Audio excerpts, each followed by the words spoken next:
오늘 하루도 좀 더 새롭게 펼쳐지고 새롭게 느껴지고 새롭게 경험되어지는 하나님의 사랑, 주님의 은혜, 성령의 역사하심이 크게 경험되어지는 날이 되시기를 예수님의 이름으로 축복합니다. 세상의 사람은, 유대인들은 이방인과 선택받은 자기들, 이렇게 두 부류로 사람을 나눕니다.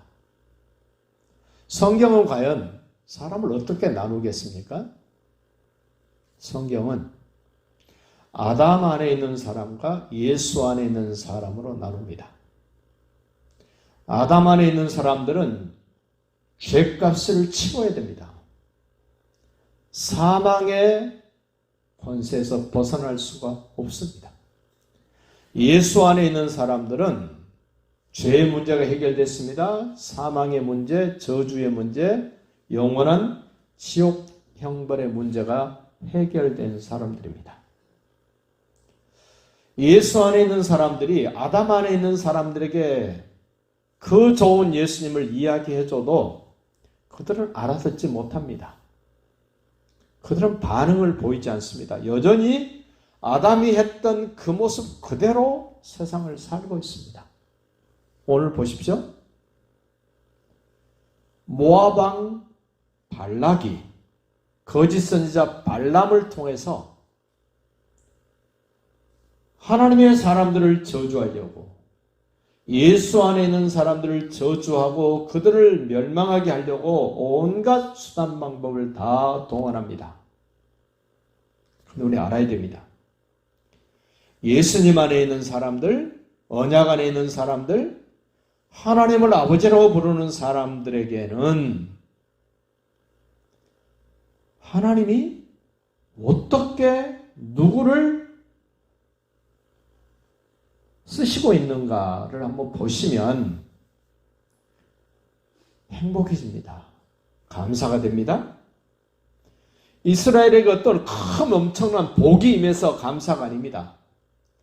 엄청난 문제가 해결되어서 기쁘고 즐거운 것이 아닙니다.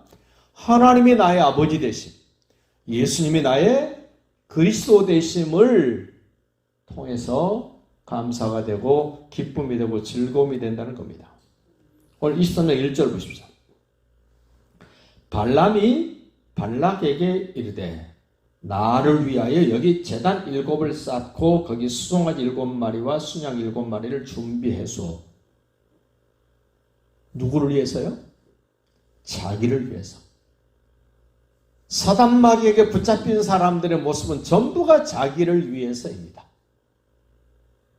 먹는 것도 자기를 위해서, 쉬는 것도 자기를 위해서, 심지어 예배를 드리면서도 자기를 위해서 예배를 합니다.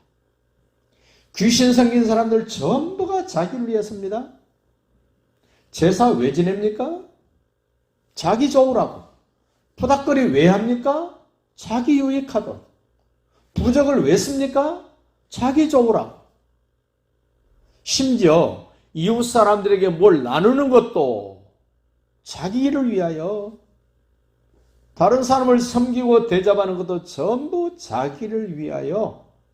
지금 발람 거짓 선지자가 하는 말, 나를 위하여라는 이 말이 하나님이 아버지 되심을 모르는 모든 사람들에게 나타나는 공통점입니다. 나를 위하여. 너는 나를 위하여 거기 있어야 되고, 그 사람도 나를 위하여 거기 있어야 되고, 전부 자기가 중심입니다. 하나님의 언약 백성들 자기가 중심이 아닙니다. 하나님이 중심입니다. 예수님이 중심이셔야 됩니다. 나를 위하여 여기 제단 7을 쌓고 거기 수송아지 7마리와 순양 7마리를 바치도록 준비해 주십시오. 전부 자기를 위해서.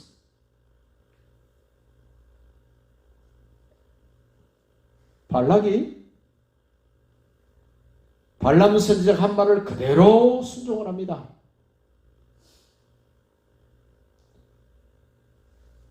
그렇게 제사를 드리고 나니까 하나님이 발람에게 말씀을 하십니다. 4절 보십시오. 하나님이 발람에게 임하시니라. 발람이 아뢰되 내가 7 제단을 쌓고 각 제단에 수송아지와 순양을 드렸나이다. 하나님을 위해서 드렸습니까? 아닙니다. 자기를 위해서 드렸습니다. 그럼에도 불구하고 하나님이 발람에게 말씀을 하십니다. 왜 하십니까? 발람을 위해서가 아닙니다. 발락을 위해서가 아닙니다. 누굴 위해서 합니까?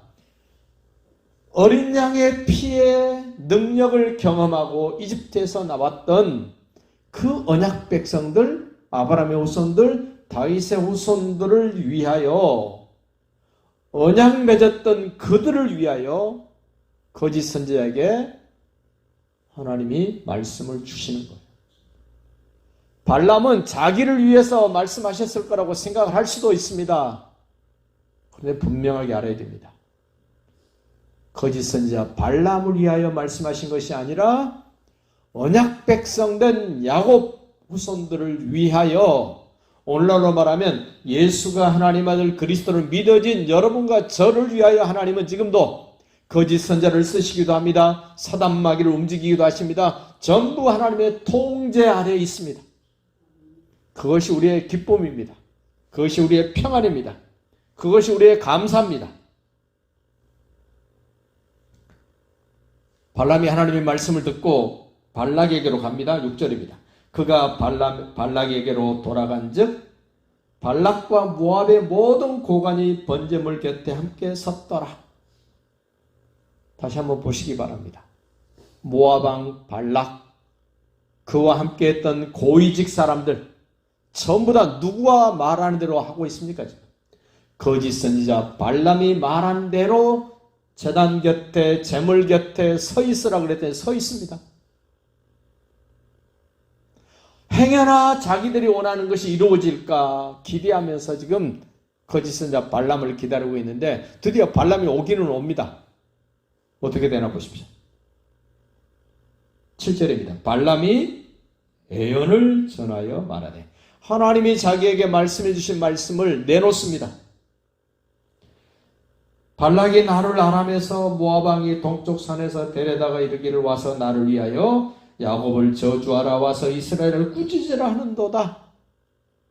발락과 고위직들이 지금 요청했던 것이 이거 아닙니까? 근데 그들의 꿈, 그들의 기대는 여지없이 하나님이 깨버립니다. 여지없이 박살내버립니다. 8절입니다. 하나님이 저주하지 않으신 자를 내가 어찌 저주하며. 아멘이죠? 여호와께서 꾸짖지 않으신 자를 내가 어찌 꾸짖으랴. 우리는 기억해야 됩니다. 사단 마귀와 세상 사람들이, 하나님을 모르는 그들이 나를 저주하려 해도 저주가 안 됩니다. 나를 꾸짖으려고 해도 꾸짖을 수 없도록 하나님이 지키십니다. 하나님이 나를 보호해 주십니다. 적이 나를 해하게 하여 화살을 쏩니다. 예수님이 없을 때는 그 화살이 나를 직접 치명적인 상처를 주고 나를 찔렀고 아프게 했고 병들게 했습니다. 그런데 내가 예수 안에 있으면 전혀 다른 현상이 됩니다. 예수님을 뚫지 않고는 나를 어떻게 할 수가 없는 그 위치로 내가 예수 안에 있는 사람은 그렇게 바뀌었다는 것을 기억하시길 바랍니다. 세상에 어떤 것도 예수님을 뚫을 수 있는 것이 없습니다. 예수님을 해할 자가 없습니다. 그러므로 내가 예수 안에 있다는 것은 완전히 내가 보호받는 겁니다. 가장 확실하게 나의 피난처요, 나의 산성이요, 나의 요새 되신 예수님. 바로 지금 야곱의 후손 언약 백성된 이스라엘을 사단 마귀의 종으로 살고 있는 모압 왕 발락이 화살을 쏟고 칼을 휘두르고 창을 던져서 해하려고 하지만 지금 누가 막아줍니까? 지금 야곱이 막지 않습니다. 이스라엘 백성들이 막지 않습니다. 하나님이 막아주십니다. 우리에게도 예수님이 막아주십니다. 예수님이 계십니다. 세상 사람들이 알지 못하는 것들이 우리에게 이렇게 확인되고 경험되어집니다. 9절도 보십시오. 내가 바위 위에서 그들을 보며 작은 산에서 그들을 바라보니 이 백성은, 야곱의 후손 언약 백성들은 홀로 살 것이라. 그를 여러 민족 중에 하나로 여기지 않으리라. 이 구별된다는 겁니다.